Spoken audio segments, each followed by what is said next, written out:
Welcome to the weekend warm-up presented by DraftKings Sportsbook. I'm Mike Calabrese, joined by my Action Network co-host Duck. Every Friday, we're coming to you live as we make our final additions to the weekend card. We're also looking at the latest market movement, injury reports, and weather forecasts to help you stay ahead of things. And since we're live, we're going to be tackling all your questions throughout the program over the next 60 minutes. You can submit the questions right here in the YouTube chat, over at the Action Network Discord, or you can tag us on X. How you feeling, Duck? How do you think this weekend's going to unfold for you? You have a robust card from the marquee matchups all the way down to your FCS finds. Talk me through what you're seeing right now.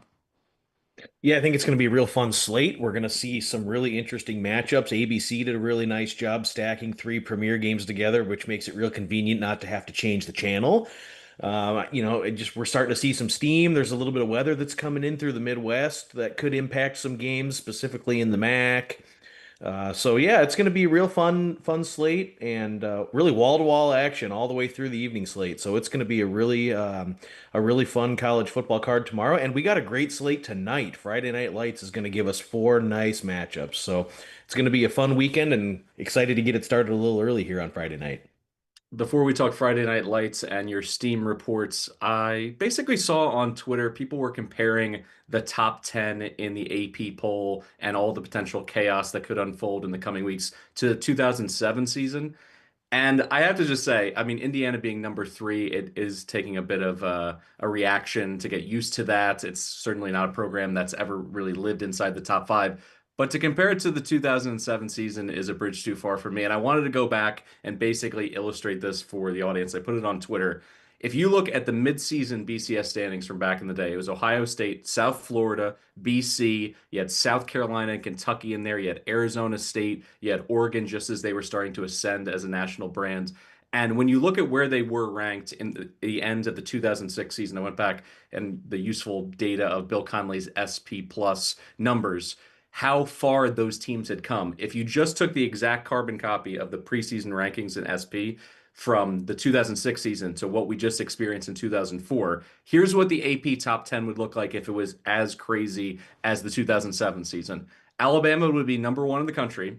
Number two would be James Madison. Number three would be Arkansas. Four, Ohio State. Five, Texas. Six, South Carolina. Seven, Navy. Eight, Memphis. Nine, Georgia. 10, Utah. So in terms of everybody getting all fired up that this is just as off the rails as 2007, pump the brakes there a little bit. I just wanted to throw that out there before we get into everything we do here at the weekend warm up and get you prepared for, the weekend card. All right, before we get into best bets, there's a quick and easy way for you to tail us. That's why you're here. First, sign up for Action Pro. You'll get instant notifications when any of our Action Network experts track a bet, whether that's me, Duck, Stucky, Colin Wilson, you're going to know right away. Plus, you're going to get access to pro projections powered by Sean Kerner and his predictive analytics team and a ton of other benefits. And right now, we still have a special offer available to listeners. Just go to actionnetwork.com/pro and get $20 off the annual price with the promo code BBOC20. So don't miss out on the best bets at the best prices. Visit actionnetwork.com/pro and use promo code BBOC20 to get $20 off a year of Action Pro.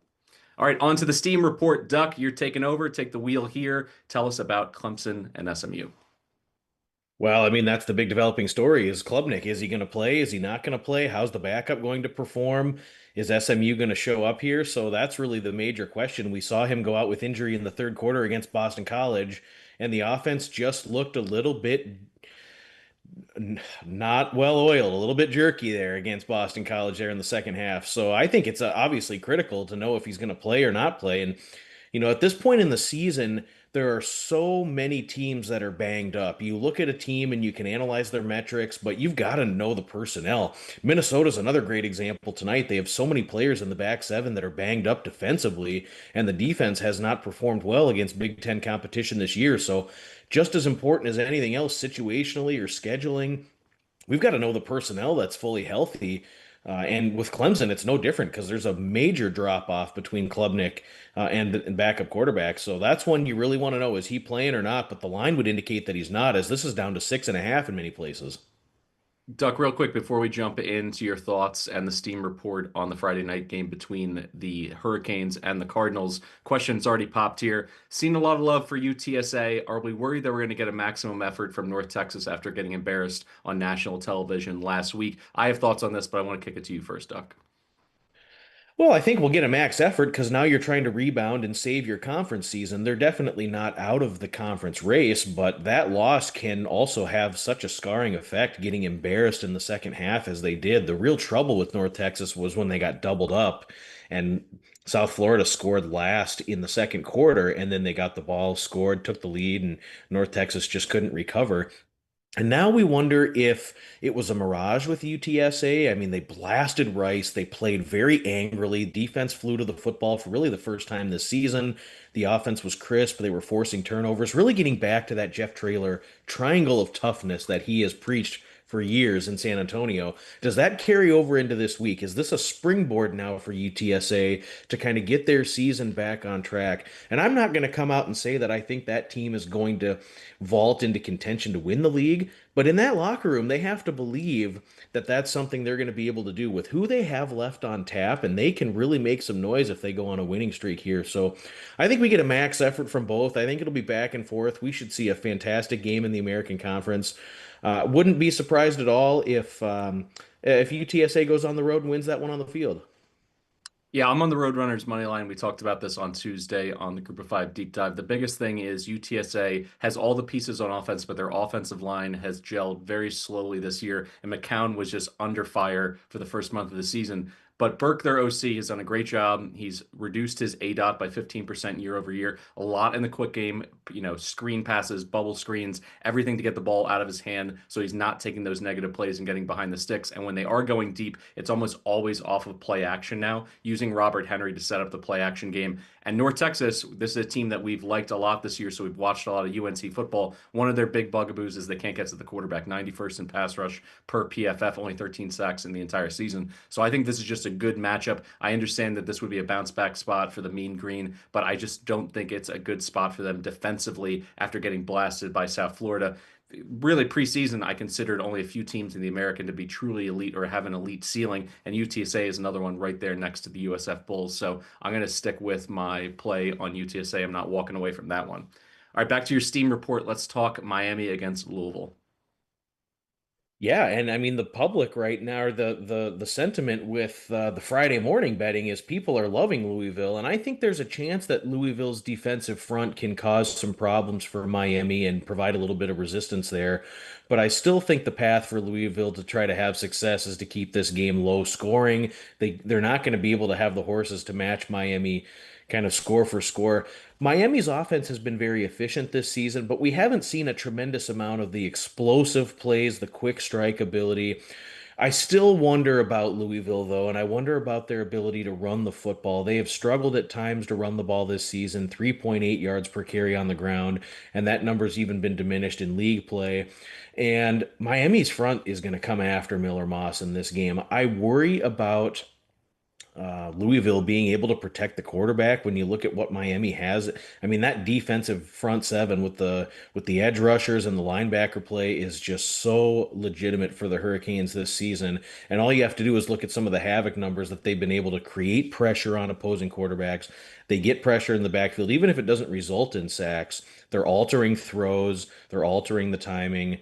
And, I'm concerned about Louisville. You look at just what they've done in ACC league play on the ground.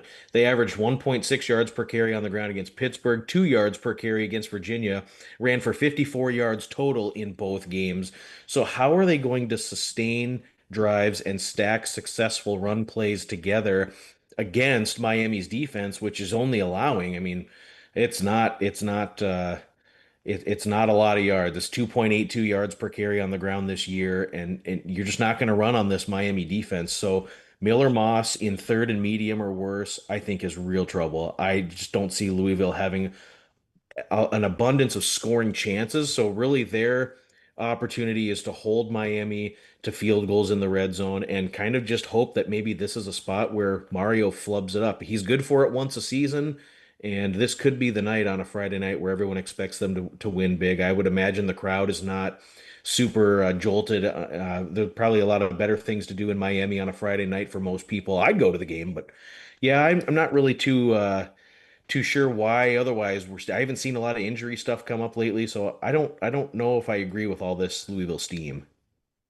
Yeah, when it comes to Louisville, I'm basically going to keep my money on the sideline and wait to see, are we finally going to get the 4 quarters of explosive running out of Isaac Brown? Because that unlocks this entire offense. It makes it more reasonable to have methodical drives, but also gives him a shot to pop a 70-yard touchdown run. He obviously was banged up, in the past month. He finally comes back against Virginia, has a good game, but not the kind of game-breaking experience they expected out of a player who's going to be in the running to be the ACC Offensive Player of the Year. So, like I said, if he looks phenomenal in those first drives, or 1 or 2 drives, gets some touches, has that pop, doesn't have any any lingering issues in terms of his injuries, I'm potentially interested at a live number. I don't think you're going to take too much of a hit unless they score.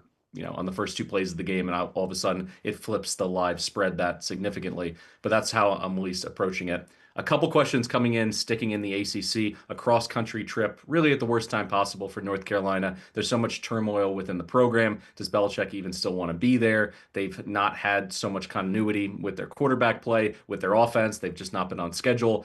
Vis-a-vis this California team that has just exceeded expectations, apparently really from the jump at this point. I mean, you look at JKS, what he's been able to do, what he's meant to the program. If the people in Berkeley are wise. They're already passing around the collection plate and trying to get themselves $4 or $5 million to keep him in the Bay Area because he's someone that not only could save a coach's job, but also kind of take them right into the middle class of the ACC that really seems to be in a bit of turmoil right now with programs moving up and moving down pretty frequently. So looking at this, I think the only play that I would have is maybe tack on Cal on the money line as a parlay sweetener. I just don't see North Carolina all of a sudden flipping a switch with so much uncertainty within their coaching room, within, who's going to be running their offense. Are you going to get a full game out of Gio Lopez? Is that even enough in a spot like this on top of the travel across country? All these things, I think it leads itself to the money line being the safest play. Yeah, sure, maybe you can get a backdoor cover, getting that 7.5. What are your thoughts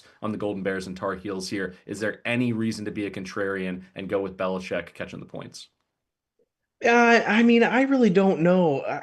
They're saying all the right things in camp. After all of that saga came out about maybe Bill Belichick leaving early and they're trying to get him out and he wants to possibly pull the plug on this experiment. They're all saying the right things this week about how they're committed to the program, how he's been on the recruiting trail in the bye week. They're trying to build for the future. I still wonder about California as well. I mean, no, North Carolina was in some pretty tricky situations the last couple of weeks. They played UCF on the road while they were dealing with their offensive line coach in the hospital, has since passed away. UCF had a lot to play for in that game.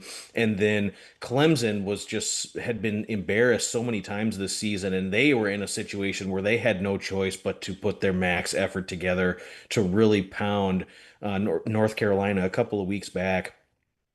Cal, kind of Jekyll and Hyde. I mean, they got really embarrassed by Duke in the last 3 quarters of that game a couple of weeks back. They were up 21-7 on the field, and they gave up 38 straight and just were so incompetent in the second half offensively.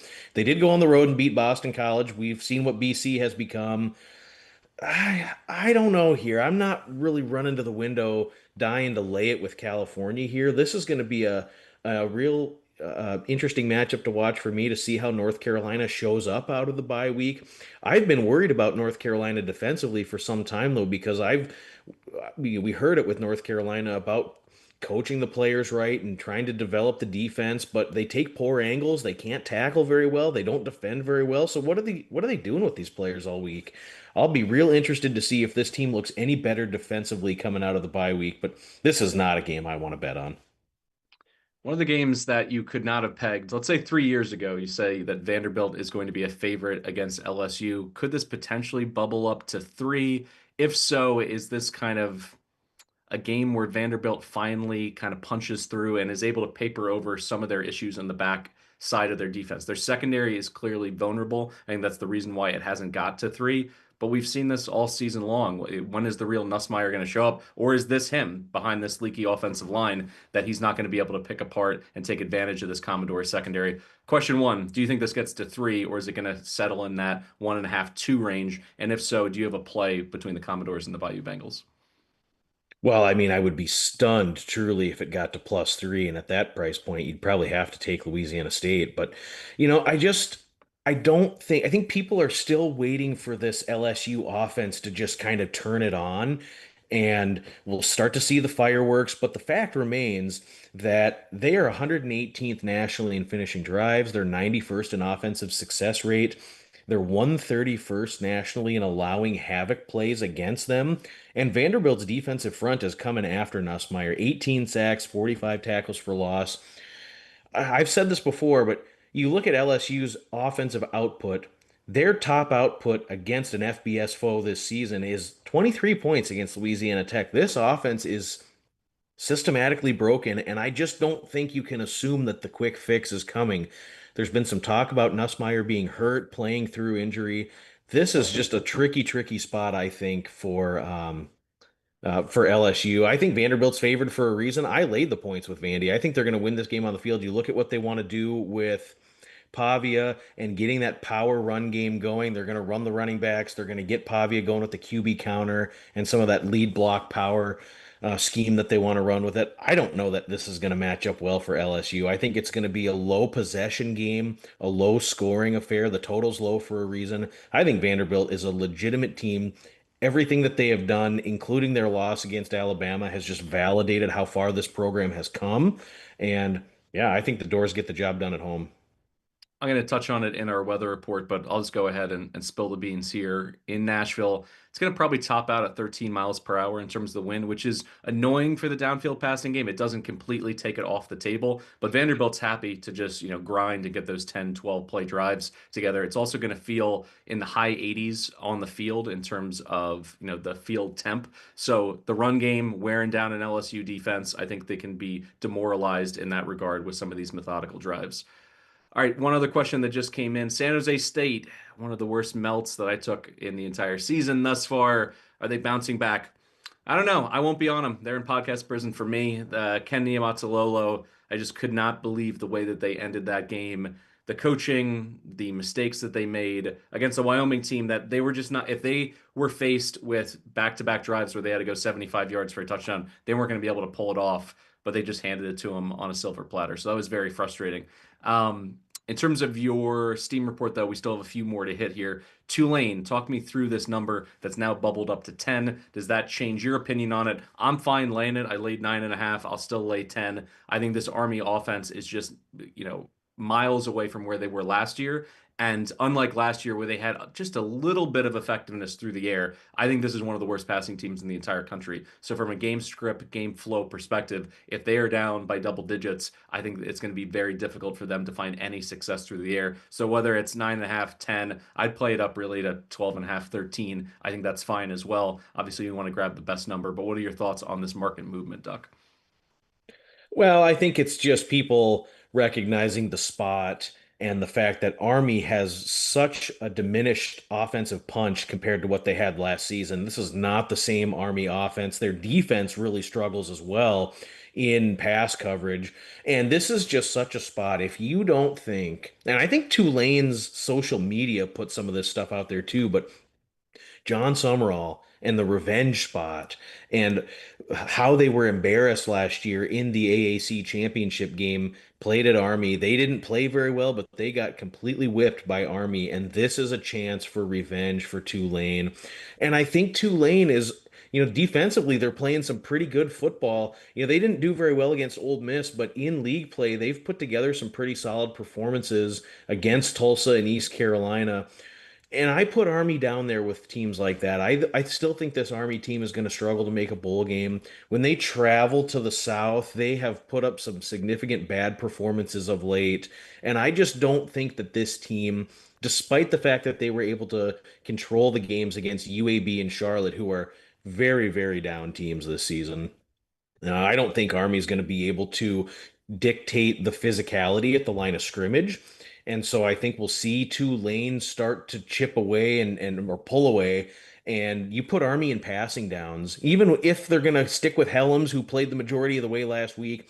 I don't think Army can throw their way back into it. And I think Tulane's secondary has performed, in my opinion, a lot better than expected. Tulane's been solid in the red zone.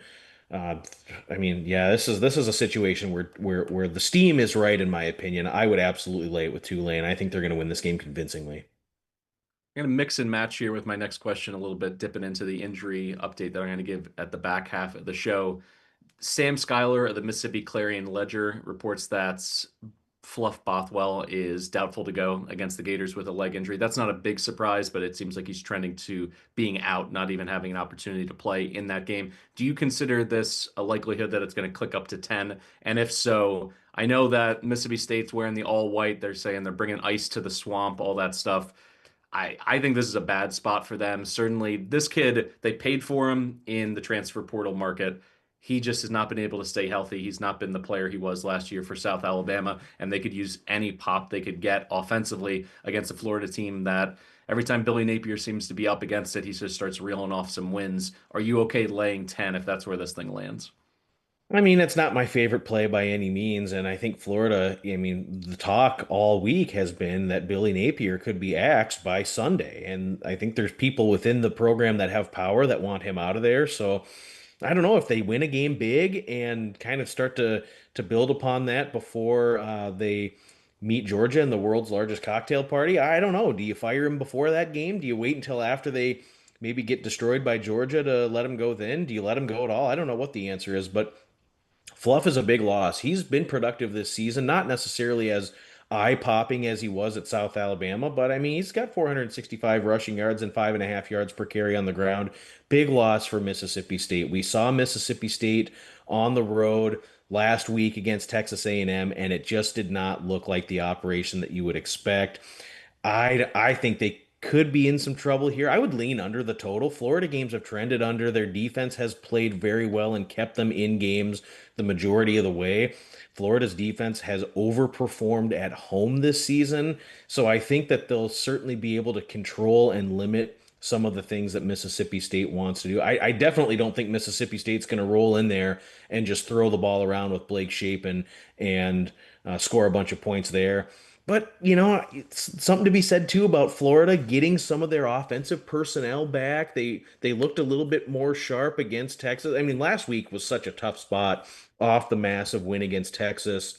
And then you got to go to Kyle Field. I didn't think there was really a lot of paths to them having a lot of success last week, but I mean, they could look a little bit different this week too offensively now that they're getting some of their explosive players back at the receiver position and got a couple offensive linemen back that are healthy. So, I mean, if there's any way I'm going on this game, I'm laying it with Florida, but not necessarily something I'm dying to do.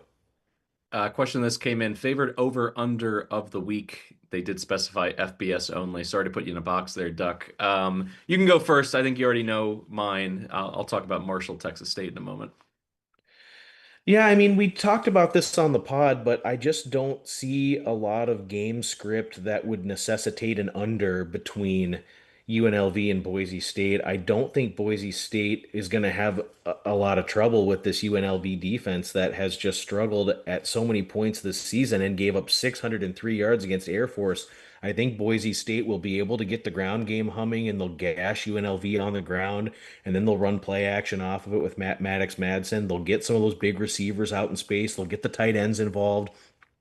And then on the other side, I think UNLV has the horses offensively to really provide some sort of unique looks against Boise's defense, which has given it up significantly this season. They were a little better against the run against New Mexico last week, but I don't know. You line up with Jet Thomas, you get Calandria involved in the run game. I think both of these teams are going to have plenty of scoring chances.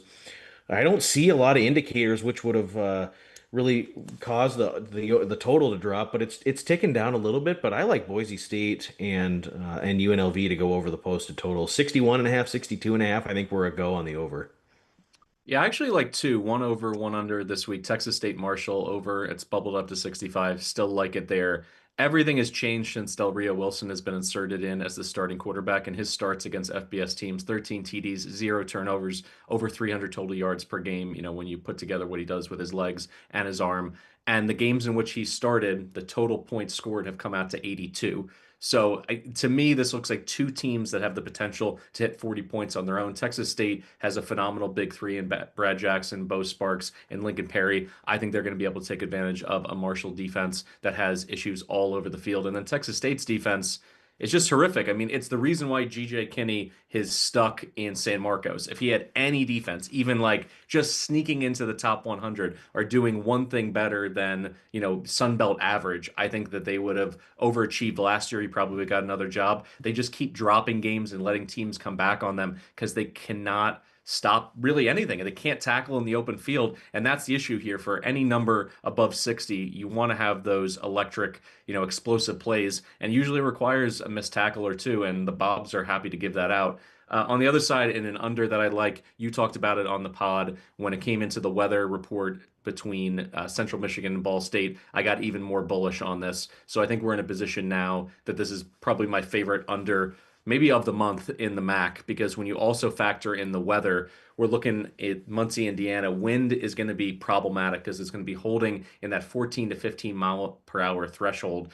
And it's ideal for Ball State because they want to essentially be a Service Academy offense in MAC clothing, and they're top 30 in rush rate. Akron, on the other side of things, they're 35th in pass rate. So with gusts potentially up to 20 miles per hour in this game, I don't think it's going to help what's already been a scattershot offense, an offense that's been shut out multiple times, scored 3 points against Toledo. With this sitting at 43, 43 and a half, I would play this all the way down to 42. I think this is going to be a really ugly rock fight. I would be surprised if both of these teams scored over 14 points. I think it's going to be one of those like Ball State 17 to 10, a score like that. I mean, it's never a no sweat under when it's in the low 40s, but just everything is coming together here. As long as we can avoid those non-offensive touchdowns, I think this is going to be great. Another call out, DraftKings is our official sponsor. DraftKings, if you want to throw in a little caveat, a little insurance to be able to buy on a total and say you have to lay minus 135 and we will negate the bet if there's a special teams or non-offensive touchdown.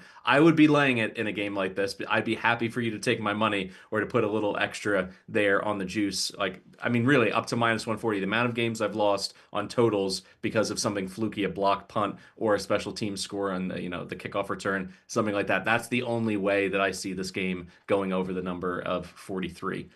All right, we're going to look now into some weather reports that I mentioned before. Going to hop in. We're also going to continue to take your questions throughout the episode.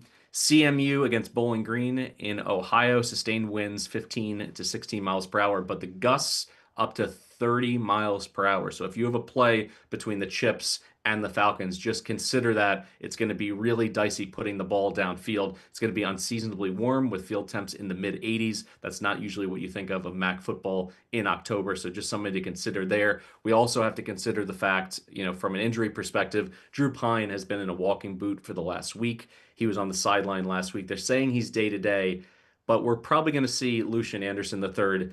And here's one thing. I understand that his stats historically have not been good in his limited work. He remains a scattershot passer at best, but he certainly has upside as a runner. And is he going to feel more comfortable from an intellectual perspective getting the starting reps this week with Pine still sidelined in terms of practice? Because he's a really smart kid. He got a scholarship offer from Harvard out of high school. So maybe I'm just trying to put on the rose-colored glasses here for Bowling Green, actually not losing much or potentially getting a bump up. I've never been a Drew Pine guy. He's somebody that I think has been an anchor on this offense. At times, he can be consistent. He knows how to get them out of bad plays at the line of scrimmage. I think that's the best thing you can say about him. Anderson the third, hopefully a little bit of extra practice time. He's feeling a little more comfortable in what he's seeing at the line of scrimmage, and the coaching staff is putting him in a better position with some more designed runs to be able to move the chains here. What are your thoughts on this game when you consider the Pine injury news and the weather report, Duck?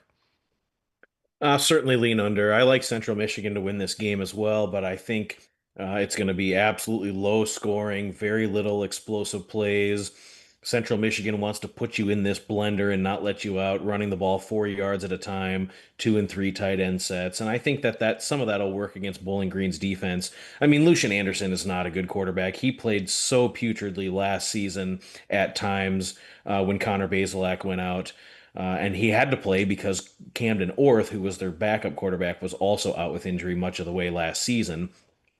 I mean, Bowling Green had 226 offensive yards on 55 plays last week. It was not good. That loss for Toledo speaks volumes for me about Toledo more than it did about Bowling Green really being any good. They had one or two explosive plays, which really got the momentum into their side at halftime, and Toledo just couldn't recover. But I just still don't think Lucian Anderson's a very good quarterback.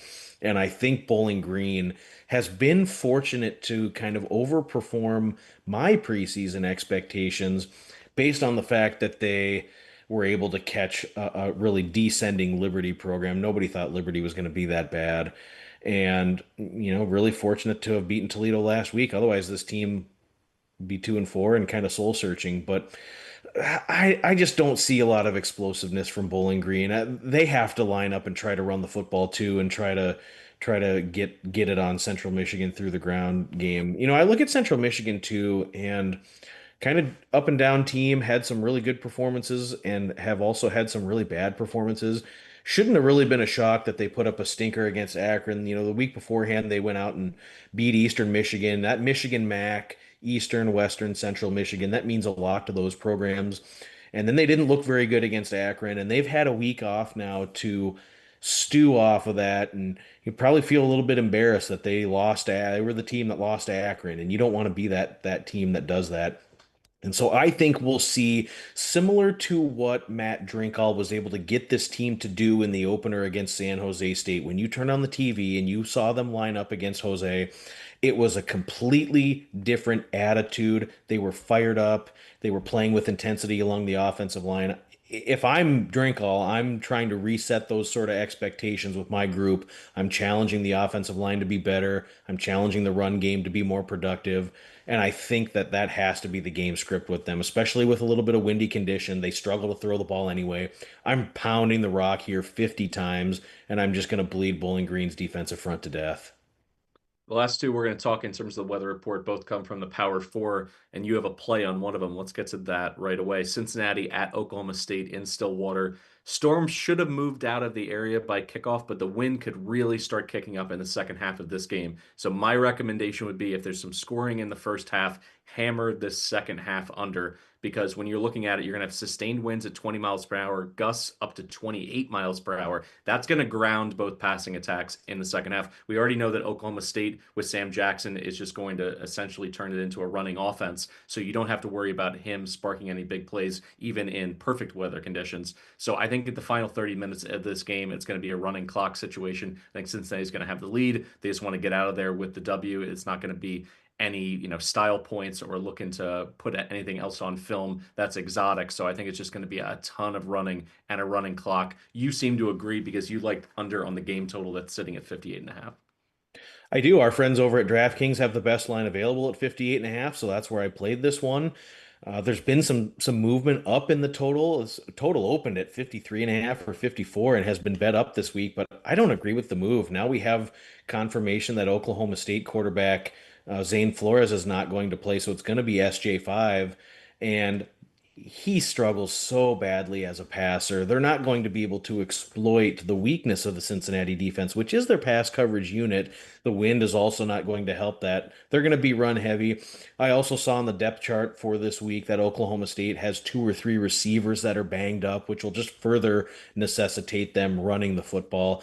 You look at Cincinnati, and they kind of got into a little back and forth game with Iowa State a couple of weeks back. Iowa State's secondary is just so decimated. But last week, Cincinnati was so comfortable just running the football and just kind of slowly nursing that 17-point lead in the second half. There was no real urgency to pursue scoring opportunities. They weren't throwing the ball as much. And with Baylor coming to town next week, I think we see a similar sort of strategy where Cincinnati accumulates a 2 touchdown lead and they just salt this second half away as quickly as they possibly can. There's no real reason to try to run it up or embarrass Oklahoma State, who's already had a bad enough season. I think they get this win. I could see this in the 31-16 type of score range, 31-10, but this should be comfortably under. The wind will pick up in the second half, and there's just not going to be a lot of reason for Cincinnati. Similar to last week, I think this is going to be run heavy on both sides. We won't see as much red zone activity. And yeah, a 58.5 is such a big total, especially with one team in Oklahoma State who just has very, very little offensive prowess. So give me the under at 58.5. Weather will be just an added bonus. Closing out the weather report here, USC traveling to South Bend to take on the Fighting Irish. Scattered thunderstorms could be a stop and start kind of game because of the thunderstorms in the area, but light winds, temps in the lower 60s. So not something where you're going to have the Southern California team freezing, the winds really impacting the passing game. Although I do think Notre Dame is going to lean on the rushing attack. It's why I like a player prop parlay. I like Price to go for 100 yards finally this season, 2 touchdowns, pays out close to 12 to 1. You're going to want to shop around for the best number there. But I think he's always right on the cusp of breaking through. You've seen some of his explosive runs this season, and Love gets all the love in the prop market, but he's not somebody who is an absolute ball hog in terms of the running back share. So I think there's value at this number for him to hit 100 yards. It's not like we're looking for something crazy in terms of like a 200-yard performance at close to 12 to 1. This is something that can make your entire weekend. So I'm happy to go with that, particularly if they're trying to protect a lead in the second half. Their offense has been cooking. Carr's looks so good. So if they open up that lead with Carr throwing the ball around and then they want to run in the second half, I think that just gives him a better chance to be in that 10 to 15 carry window. And if he does get closer to 15 carries, it's totally in line with his yards per carry average to finally get into the range of 100 yards. So that's my play there. Any thoughts on the Irish and the Trojans in a matchup where if USC wins this, all of a sudden they're back in the conversation to potentially steal one of those at-large bids in the college football playoff? If they don't, things start to get a little bit dicey for them in terms of their ceiling on the season. And Notre Dame clearly in a position they got to win out if they want to be in that 12-team playoff. Yeah, both teams have been impressive in recent. I was very impressed with USC and how physical they were and how they controlled the line of scrimmage against Michigan last week at home. The road, it's looked a lot different though. They have been in two real struggles at Purdue and at Illinois. We've already seen this team come across the country, and the operation just has not looked nearly the same. I think the other interesting thing is we just kind of chalked up Notre Dame's defense to having lost too much returning production, and they kind of lost some of that mystique about what they were doing defensively last season. They were involved in some games that they gave it up a little bit while losing their first two, but you look at the last 3 weeks against Arkansas, Boise State, and NC State, this defense is really starting to find it and starting to outperform kind of what those expectations were just 1 month ago. They held their last three opponents to just 304 total yards per game on average, only three total red zone trips between those three opponents total after giving up 11 red zone trips the first 3 games of the season, 8 interceptions from the Notre Dame secondary the last 3 weeks. They're playing like a group that really knows what they're doing, playing with their hair on fire. They're fourth nationally in limiting explosiveness against them. And on the ground the last 2 weeks against North Carolina State and Boise, just 151 total rushing yards given up on 62 rushing attempts. So real strong performance from each of the three levels of the defense for Notre Dame.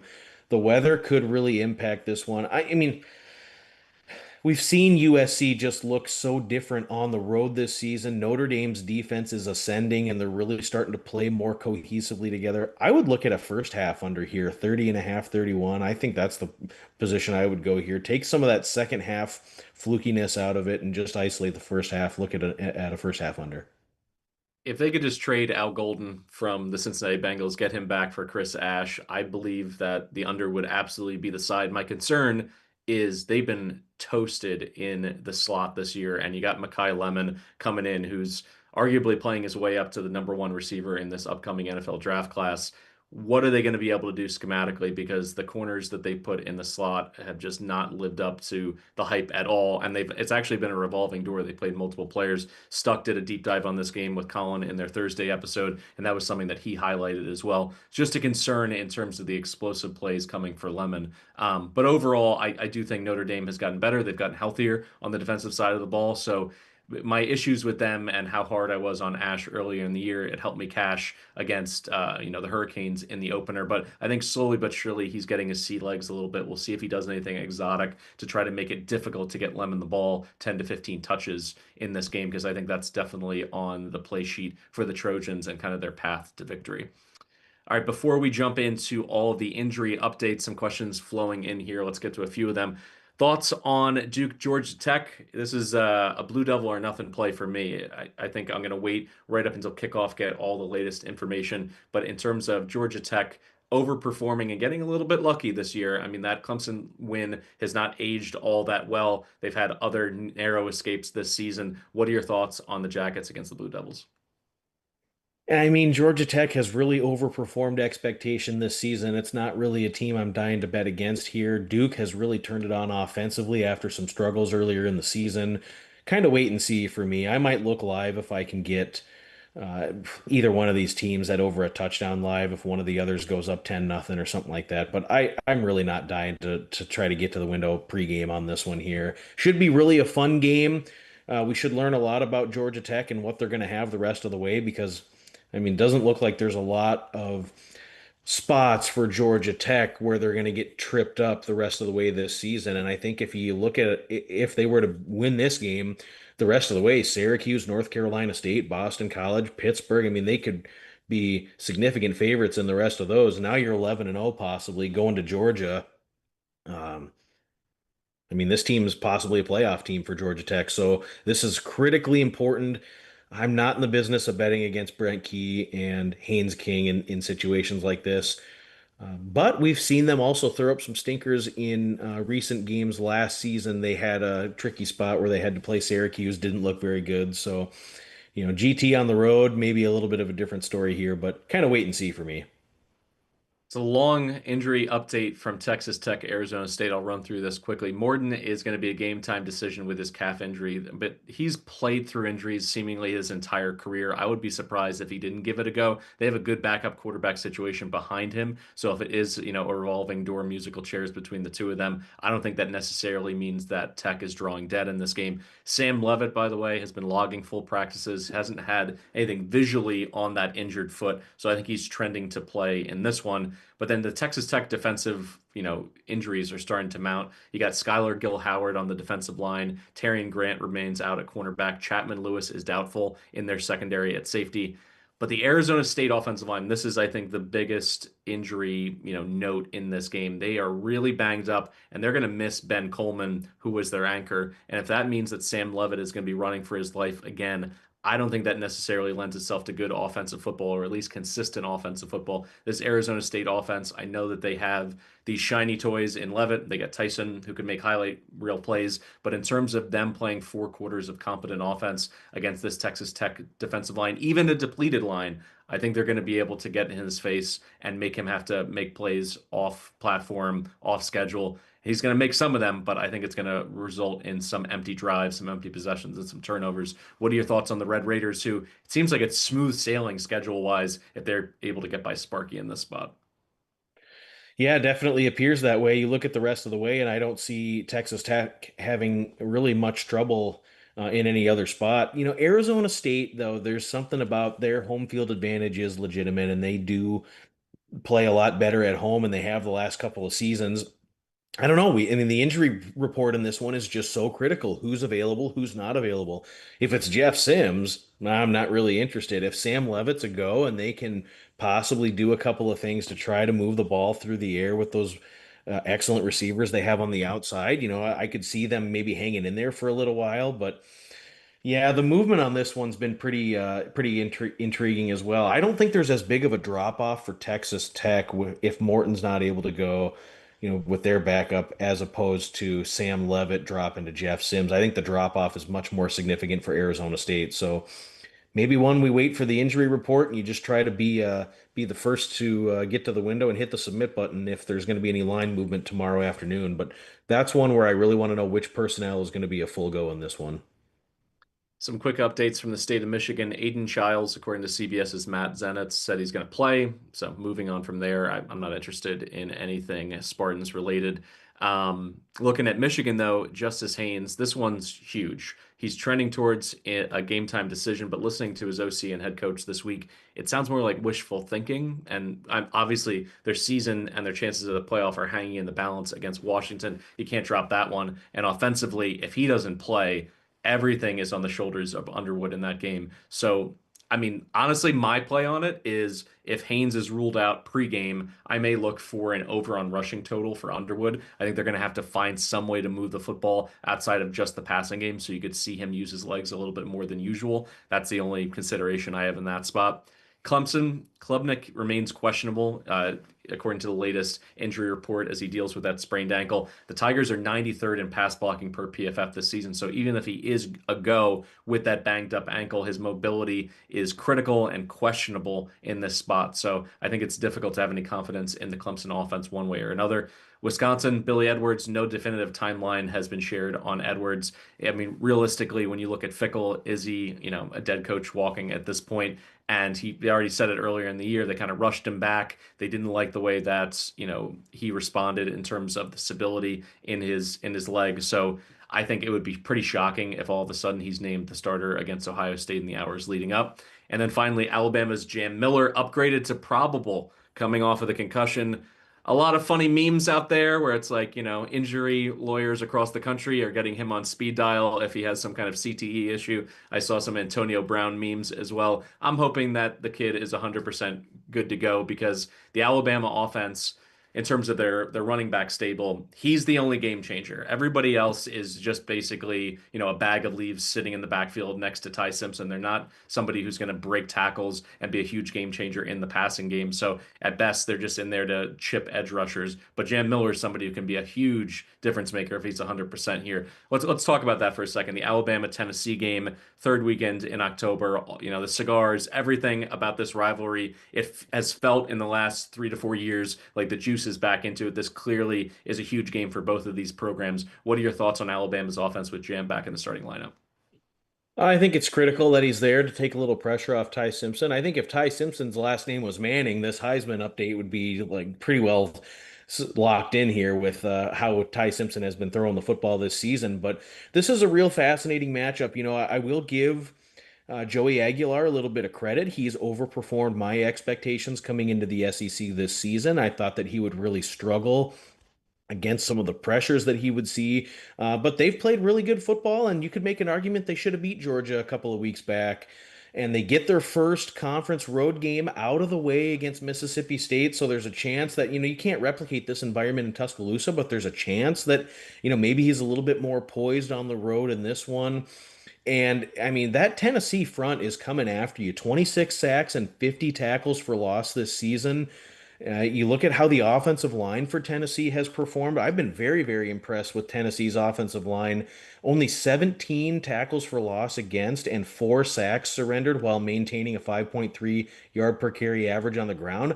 I kind of think Tennessee can go in there and throw a couple punches. I wouldn't be surprised at all if this is one that kind of just turns into one of those old patented SEC shootouts where the defense kind of falls apart, really akin to what we saw with Tennessee and Georgia in week 3 this season, where they just trade haymakers. We see explosive plays in the second half. I wouldn't be surprised at all if this turns into a bit of a shootout. And I kind of think Tennessee can go in there and give them a little bit of a game. Check out the Parlay Express account in the free award-winning Action Network app, where we'll be posting all of our plays, and you're going to see them bundled together. There's going to be some fun long shot bets and parlays from other experts across our network. You can also find the quick slip link in the podcast and video descriptions of both this live show and then as well our BBOC Group of Five deep dive on Tuesday. You can also visit actionnetwork.com/bet now to find and tail some of the bets we've discussed here. All right, let's talk additions to your card. It wouldn't be a Duck segment without a little FCS flavor. Oregon State against the Leopards of Lafayette, just up the road from where I'm recording here in Pennsylvania. Talk me through one of the weirdest road trips between an FCS and FBS team this season. Yeah, and I'm going to give my official play tomorrow on the BBOC live show at 10 a.m. Eastern on YouTube. A little shameless plug for that. But I mean, this is a spot for Oregon State where their fortitude is really going to be tested, and you're going to have guys looking at each other in the locker room. The whiteboard is blank now with head coach being fired, and there's a lot of soul searching been going on. You're 0-7. You haven't really looked very good. Lafayette's defense is really not that good. They play in the Patriot League, and they have an offense that can do a couple of things to really maybe provide a little bit of explosiveness against Oregon State's defense. I think that uh, they can put up a few points here in this one, but their defense is not one that I would expect Oregon State to struggle with offensively. So we need to figure out if Oregon State's going to show up, what the coaching staff is going to try to do in this game and going forward with building whatever they have left for momentum of their program to finish their season out. I will have a play on this game tomorrow morning as soon as the problem now is we've got one book that has FCS lines up. The lines aren't widely available to everybody and limits are low. So I'm not going to say anything right now, but there will be a play on this game tomorrow, and it's one that I really like. I think Oregon State will likely have significantly more offensive success against FCS Lafayette and their porous defense than they've had most of the way this season. Now, I love our audience because there's multiple requests for chatter on Wyoming against Air Force. This is the game that the eyes of the nation are trained to Colorado Springs between the Pokes and the Falcons. I think Air Force is the right side. I don't mind laying the 4.5. I know that I'm getting one of the best triple option offenses really in the last 5 or 6 years. Their defense is so bad that it's overshadowing the fact that not only can they run the triple with Zarka, but when they go pistol and they go shotgun, this guy's throwing for over 200 yards multiple times this season. And it's not just fluky one-off 80-yard plays and then dinking and dunking the rest of the way. He's pushing the ball downfield. He's making explosive plays. They took UNLV down to the wire. If they can pull Wyoming into a shootout, that's the deep end of the pool that the Pokes do not want to play in. And I think that they're going to succumb to a game script and game flow that's just outside of their comfort zone. So I'll go ahead and lay the 4.5 there. I think this is the opportunity for Air Force. When you look at their schedule, yes, they're 1-5 right now, but they got Wyoming, then they got the look ahead to Army, they got San Jose State, Yukon, New Mexico, Colorado State. It's not outside the realm of possibility to get to 6 wins. It's going to require everything breaking the right way, but at least they have one of the best G5 offenses in the entire country. So they have a puncher's chance in every one of these games. I think it gets started here against the Pokes. What are you seeing here between an Air Force team that, at least just in the win-loss column, you'd say to yourself, oh, this is kind of a lost cause, but I don't feel that way at all about Air Force. Yeah, and really some unfortunate breaks the last couple of weeks. You can make an argument they should have won the last two, and you can make an argument that if they just play incrementally better against Hawaii, they win that one. So I think they're really close. The development of Liam Zarka in the pass game has just been exquisite for Air Force, and it's really been necessary because the triple option is running efficiently, but they still don't have a lot of run explosiveness. So the 10 passing touchdowns, the 200 passing yards per game has really been needed for Air Force to keep their team in games this season. The problem is if you just put on the film in the secondary, they're a step slow, they're a step behind, they struggle in their in-play communication in the secondary, and they just don't have the athletes in the back seven to cover anybody. They've given up 300 passing yards in every game this season. Their PFF coverage grades are way, way down there. Like we're talking SWAC level bad with the secondary. So the question is, can Wyoming take advantage of it and can they move the football against Air Force? Because I don't think there's a question about Air Force being able to move the ball and put up 34 to 38 points against Wyoming. But will Wyoming be able to match score for score? I'm not in love with this Wyoming team. They kind of had a little bit of the weather draw a couple of weeks back against UNLV, which handcuffed their offensive output. Two blocked punt returns for touchdowns did not help that. And they started to find it offensively, though, a little bit in the second half against Colorado. And I mean, so fluky last week against San Jose State. Really unfortunate that Scudero had a concussion and that Walker Eget went out with injury. There was a fluky play in the third quarter where an interception return for a touchdown really changed the complete momentum of that game. And San Jose State gave it up 21 nothing in the fourth quarter. It was just unfortunate that's the way it went, but I'm not I'm not really sure this Wyoming team is really any good and could be a bit of Colorado Springs weather as well. A little wind out there in at the Air Force Academy, so might handcuff what Wyoming is able to do in their pass explosivity. The problem with Wyoming is they have one receiver in Chris Durr, and he's not been involved the last 4 games combined. Just 118 pass receiving yards and 1 touchdown over the last 4 games. So Durr's a good receiver, but they're not using him very much. That would have to change in order for me to believe that Wyoming can hang in here. So I definitely think Air Force is the right side. Very, very tough pill to swallow, laying the points with the Flyboys because their defense is really bad, but I think it's the right side.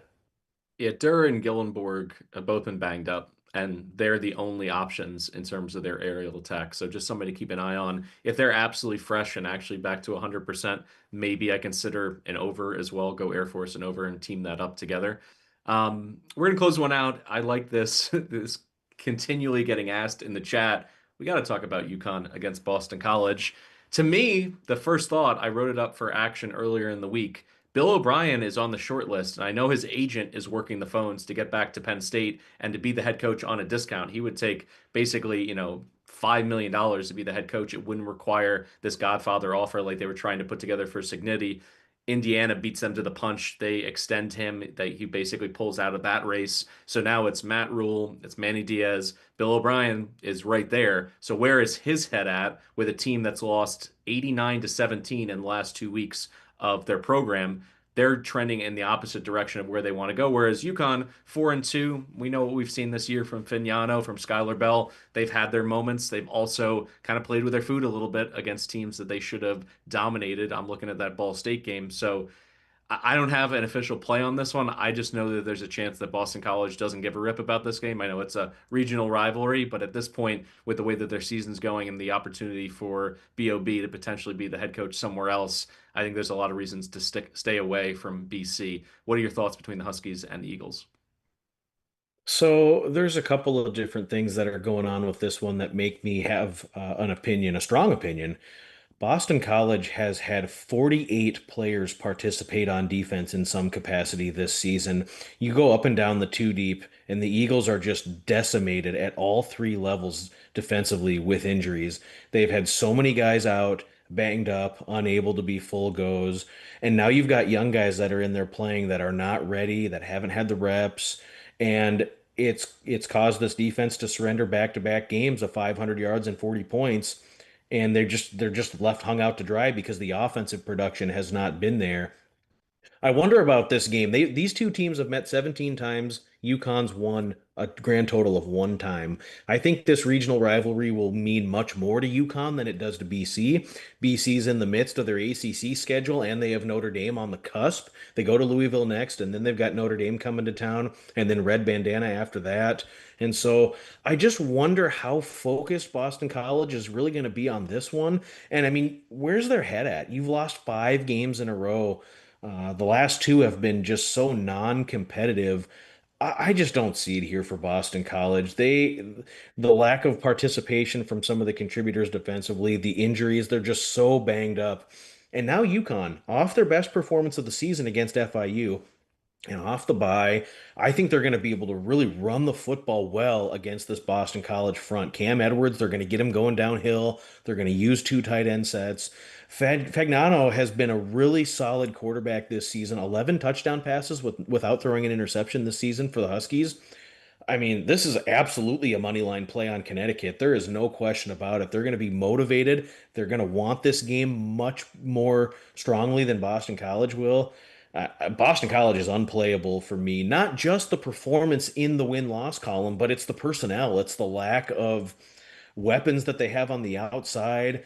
The quarterback play with Lonergan has been diminished in the last several weeks. He kind of started the season throwing the ball pretty well when they pulled the plug on Grayson James and brought him in. But the last 3 weeks, his passing efficiency has diminished significantly. UConn's going to be coming after these guys, and I think you're going to see a real motivated bunch. We saw it with Syracuse. UConn was so motivated against Syracuse, and the way that they gave that game away at the very end, they have piss and vinegar in their blood. They want to win this game. UConn on the money line is one of my favorite plays of the week. That'll do it for the weekend warm up under the Big Bets on Campus banner presented by DraftKings. Thanks for tuning in. Thank you for all of your questions throughout the show. Don't forget to download the free award winning Action Network app and leave us a 5-star rating and review wherever you listen to the podcast. Please like and subscribe to the YouTube channel as well. All these comments help the algorithm bubble us up so that more people can see us. If you haven't already, subscribed, now is the perfect time to do it. I'm going to double down, like, subscribe if you want to help us out throughout this college football season. Thank you so much for listening to the Big Bets on Campus podcast. And as always,